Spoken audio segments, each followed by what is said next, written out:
আধার update কিন্তু প্রতিনিয়ত প্রতি মানুষ করছে এবং এই আধার আপডেটগুলো কিন্তু বিভিন্ন যে সিএসকেগুলো হয় সেখান থেকে কিন্তু আবেদন করছে এবং সেছাড়াও কিন্তু যারা যারা আবেদন করছো তাদেরকে বলে রাখি তারা কিন্তু আর সেখানে গিয়ে আবেদন করতে হবে না এবং যারা আবেদন করছে তাদেরকে আরও কিন্তু প্রচুর টাকা দিয়ে তাদেরকে যে আধার আপডেট বা আধারে যদি কোনো রকম কার্ডে কোনো ভুল থেকে থাকে সেগুলো কিন্তু চেঞ্জ করা বা সংশোধন করার জন্য প্রচুর টাকা কিন্তু দিতে হচ্ছে। তবে কেন্দ্র সরকারের তরফ থেকে আজকে সেই আপডেট তুলে ধরলো, যেখানে ক্লিয়ারলি বলল যে আধার কার্ডের সংশোধন করার জন্য আর কোনো রকম টাকা দিতে হবে না, বিনামূল্যে কিন্তু তারা এই আধারের যে কোনো সংশোধন তারা করতে পারবে।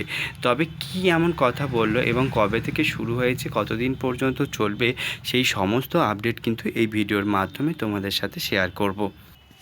তো এখানে যদি বলা হচ্ছে কেউ যদি এখনও নিজেদের আধার কার্ড আপডেট না করে থাকেন তাহলে কিন্তু সত্বর এটা করে নিন, কারণ এবারে কিন্তু কেন্দ্র সরকারের তরফ থেকে জানানো হচ্ছে বিনামূল্যে কিন্তু তোমরা এই আধার সংশোধন করতে পারবে। নিজের নাম, জন্মের তারিখ আপডেট করা কিন্তু অত্যন্ত গুরুত্বপূর্ণ। যারা সদ্য বিবাহিতা মহিলা রয়েছে তারা কিন্তু তাদের আধার কার্ড কিন্তু চেঞ্জ করা খুবই দরকার। সেক্ষেত্রে সেগুলোও কিন্তু তারা সকলেই বাড়িতে বসেই খুব সহজেই এই কাজটা করতে পারবে, তাও আবার একদমই বিনামূল্যে। তবে বেশি দিন কিন্তু অপেক্ষা করা ঠিক হবে না, কারণ খুব দ্রুত এগিয়ে আসছে শেষ তারিখ। Unique identification authority of India অথবা UIDAI অনুসারে মূলত 14ই জুন 2024 থেকে শুরু হয়েছে এবং যার লাস্ট ডেট কিন্তু 14ই সেপ্টেম্বর 2024 পর্যন্ত রাখা হয়েছে। এই তারিখের পরে নিজেদের আধার কার্ড আপডেটেড করার জন্য কিন্তু ফি দিতে হবে বা টাকা, যেমন আমরা অনেকেই কিন্তু দিয়ে এটা সংশোধন করে থাকি, তো এক্ষেত্রে কিন্তু সেগুলো দিতে হবে।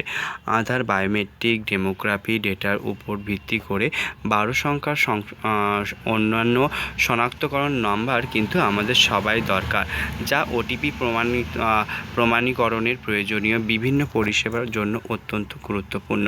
প্রতিটি বাসিন্দার বায়োমেট্রিকের সঙ্গে সংযুক্ত একটি অন্যান্য নাম্বার রয়েছে, যা নিশ্চিত করে নকল অথবা প্রতারকমূলক প্রতিটি পরিচয় প্রতিরোধের জন্য একটি গুরুত্বপূর্ণ কিন্তু ভূমিকা পালন করে। আমাদের যাদের আধার 10 বছরের বেশি জারি করা হয়েছিল এবং আপডেট করা হয়নি তাদের জন্য আধারের তরফ থেকে জনসংখ্যা তথ্য নির্ভুল উন্নত করার প্রয়োজন, ঠিকানার নথি জমা দেওয়ার সুপারিশ করা হয়। এই আপডেট পরিষেবা সরবরাহ উন্নত এবং উচ্চতর প্রমাণীকরণী সাফল্যের হার কিন্তু নিশ্চিত করে। তো এবারে আসি, অনেকেই জিজ্ঞাসা করবে যে এখানে কিভাবে বিনামূল্যে এবং কিভাবে সেটা করা যাচ্ছে। অনলাইনে আধার আপডেট করার জন্য যেটা বিনামূল্যে করতে পারবে নিজেদের ফোন থেকে, সেটা হচ্ছে আধারের যে অফিসিয়াল ওয়েবসাইট রয়েছে তার লিঙ্ক আমি নিচে ডেসক্রিপশন বক্সে দিয়ে দেবো।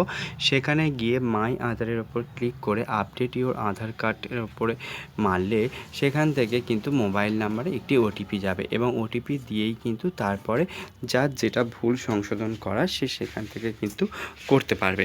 এটা কিন্তু ক্লিয়ারলি এটা বলা হচ্ছে। তো পেজে গিয়ে কিন্তু তোমাদেরকে সেটা করতে হবে। তো এইভাবেই কিন্তু তোমরা করতে পারবে কাজটা।